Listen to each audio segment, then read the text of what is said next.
Hello, welcome to the channel. I'm Amanda and today we are here to talk about 2019. Oh my god, I can't believe this is already happening. I'm gonna cry. Back in December of 2018, I moved into this house that I'm currently living in with my family, and because I was moving during that time, I couldn't really do YouTube very well, so it kind of started off with me making moving vlogs on my channel, and that was the only content that I could do because I didn't have any of my art supplies out, I didn't have any desk or recording equipment available, and it was just the easiest content to make. And I'm so grateful for the people that stuck around and watched my videos about me moving into this house and supported me while I did that. It means a lot to me, to the people that actually stayed around and watched me do that, even though it wasn't the content that this channel promises. Thank you for that if you're one of those people. So in January of 2019, I was really pumped and I thought that this was going to be the year,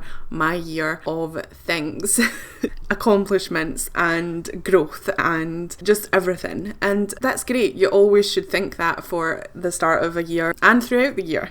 I did accomplish a lot, I think, and even now, before I planned this video, I felt like I wasn't doing enough and I wasn't accomplishing what I wanted to this year. After looking through my videos and thinking back to what I've achieved this year, I think that I've achieved a lot more than I give myself a credit for. In January of 2019, I sold my very first original watercolour painting on Etsy, and I was so happy. Thank you so much, Marlon, if you're watching this. I know you haven't been commenting as much as you used to, so I don't know if you still watch my videos, but thank you so much for that. That was a very good kind of boost of confidence. Somebody actually wanted to buy my art, and that was around the time where the donut obsession was in full swing, so it was a donut. I sold 2 original donut paintings in January/February, and it was awesome.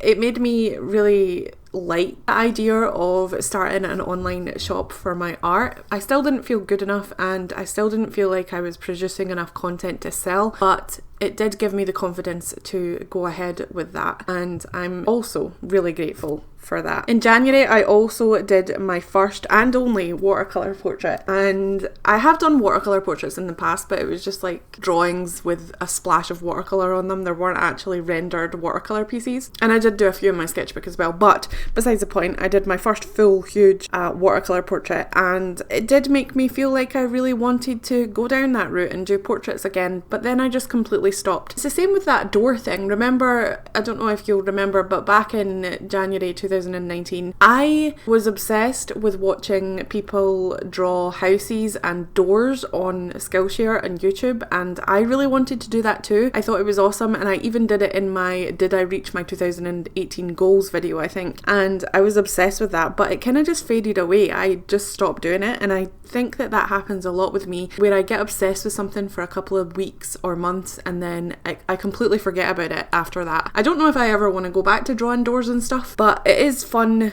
to play with the texture and the colours and everything, and I think that they're beautiful. Even when I go taking pictures with my dad, I tend to stop and take pictures of doors just because I think they're gorgeous. I don't know. Why is a door gorgeous to me? I don't know. Maybe it's the symbolism of a door. What's behind it? You could go through that door and reach something, or some sort of cheesy stuff like that, but I just like the fact that you can draw a door and make it look pretty. I don't know. That kind of phase in my life has passed, so we're gonna move away from that and go to the fact that I started making stickers for the first time. My first sticker set, it was donuts, and they were rubbish. I printed them on a home printer that cost me £45 at the time, or even 20 I think, and I cut them by hand, so I couldn't even cut the little donut holes, and I had fun doing that. It was great, and I sold a couple, or I gave a couple away, and it really fueled the fire in me to save up and buy a new printer and Cricut. I don't know how I was going to do that because I wasn't making money from YouTube as much and I wasn't making money from art, but I knew that I could find a way. And that is around the time that my computer decided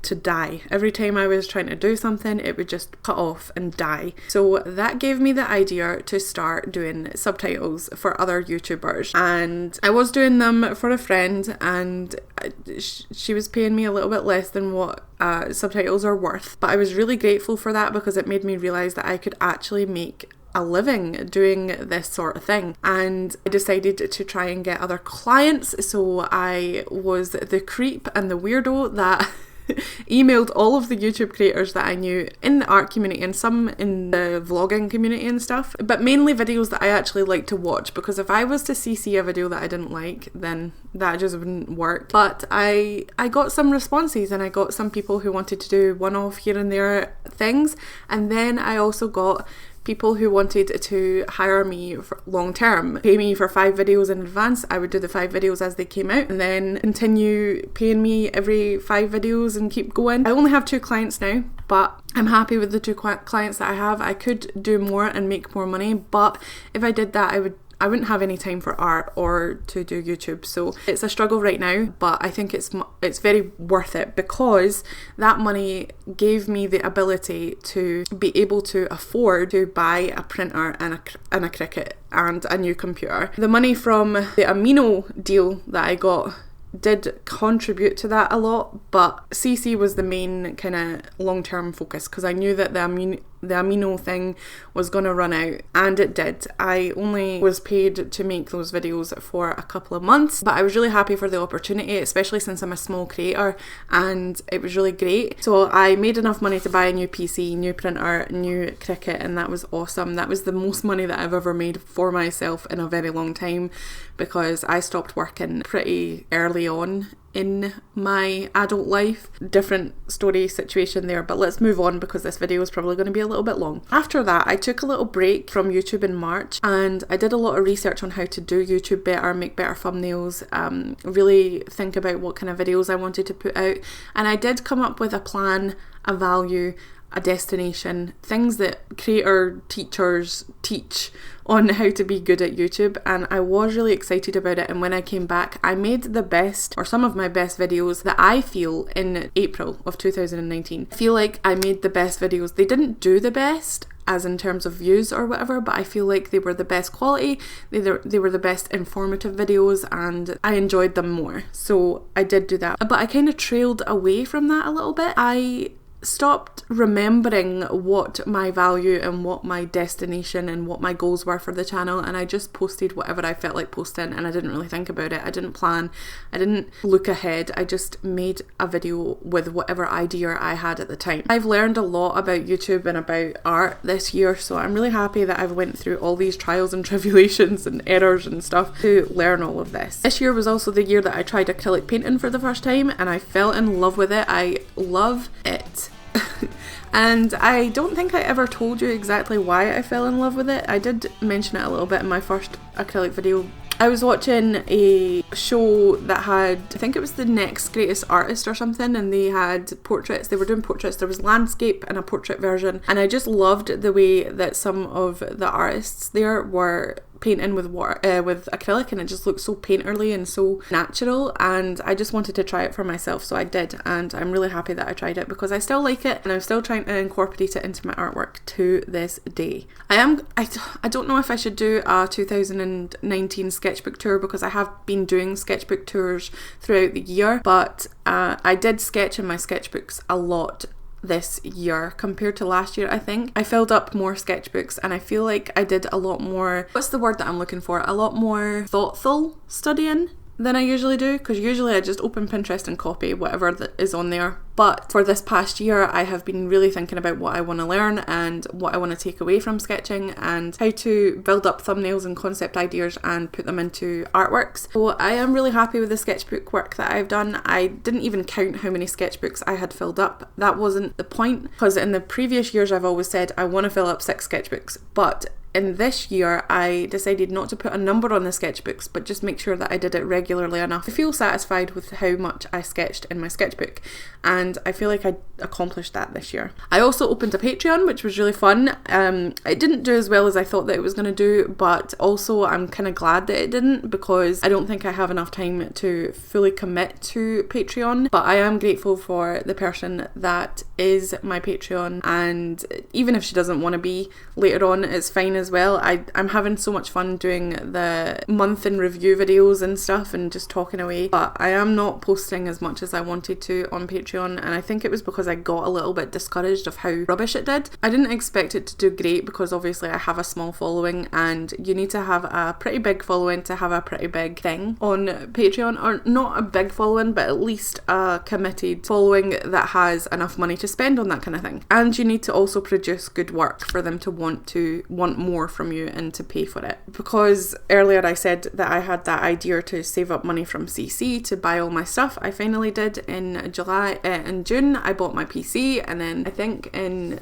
July or August, maybe even September, I can't remember exactly when I bought the Cricut. I think it was September. I bought the printer and the Cricut, and I was really happy that I managed to save up my own money and pay for that myself. It felt really good to do that, because obviously my other half is the one who works a real job, in quotation marks, very heavily in quotation marks, because I think that any job can be a job, but he's the one that brings in the most money, so I usually have to pay for things that I want through his money. And even though that's not really his money, it's our money, it still feels better to have worked for it and be able to pay it for myself. This was the year that I also tried sculpting for the first time. It was a random thing. I didn't really plan on trying it at all, but I was obsessed with the videos that I was watching about sculpting, and I really wanted to try it myself, so I did, and I'm happy that I did it, but I haven't done it since then. I do plan to do it during the Christmas break, when people are off, because I do want to make a couple of things for a few family members. So if you're watching this, family members, you're going to get some sculpting stuff for Christmas, because it's better to have a made thing than a not so made thing, I think. I don't know. Maybe just my mum. Anyway, also this year I participated in Inktober for the first time and finished it. Obviously I participated in Inktober previous years, but I've never actually finished it. But this year I participated in it, even though I was going back and forth on whether I wanted to do it or not, and I managed to finish it for the first time, and Salad was finally coming to life. This is when I truly developed Salad into the way that I wanted to draw him, and I was so happy that I did that, because I had been trying for at least a year and a half, maybe even 2 years, to actually develop this character, and he came to life, and I was so happy. And he also got a friend, Maple, and I'm so happy that I managed to create those characters, and I do want to use them for illustrations in the future. Maybe not so much in the way that you would expect, comparing them to my old illustrations of Salad and Maple, but I think exciting things are going to come, and there is the door. Hold on. I got interrupted then because the door just went loads of times and we just got a big massive package delivered. But anyway, the next thing that I just wanted to mention was that I found a branding scheme that I love as well, and that was really close to the end of this year. I just was inspired by washi tape and I went with it, and I made some branding that I really love. I feel like I didn't do as much personal art as I wanted this year because I was working on a lot of different things. I didn't do enough finished pieces, but I always say that every year, and honestly that list of things that I accomplished this year is huge. Why do I always put myself down? Overall, for the whole year, I am proud of myself for what I have achieved, and it is weird that I felt like I had failed at art until I look back at everything I have done and realise that I actually did achieve a lot. So real quick before we end this video, I'm just going to go on to talk about the goals that I set for 2019 and if I did accomplish them. If you'll remember, I went in a pretty in-depth goal setting video for 2019, and I broke them down into 6 different goals. The first goal was to practice art every day, and no, I did not do that. That was an unrealistic goal. I don't know why I set myself that goal. I did practice art as much as I could with the time that I had and when I felt like it. I need to stop being mean to myself when I just want to binge watch Netflix and not draw. But occasionally, actually most of the time, I did binge watch Netflix and draw at the same time. So I feel really good about that. And I feel like I drew enough for the year. The second goal was be better at social media and promotion. And no, I did not be better at social media and promotion. In fact, I think I was worse this year than I was last year. But I'm starting to feel like I have a sort of system for that now. I have set up my Instagram to post every day until the end of the new year, and when I get to the new year I'm hoping to have a lot more art pieces and things that I can post as well. And I kind of want to do a throwback Thursday every Thursday with the new branding that I have and just post my old art. I don't know if I really want to do that because my old art is not the style that I want to go for now, but at the same time it will keep my Instagram alive and it will also phase out all the old branding that I had before. So every single art piece that I have posted on my Instagram, if I still have the picture, I'm going to re-put it into my branding and then post it again. The next goal was to use all favourite art supplies.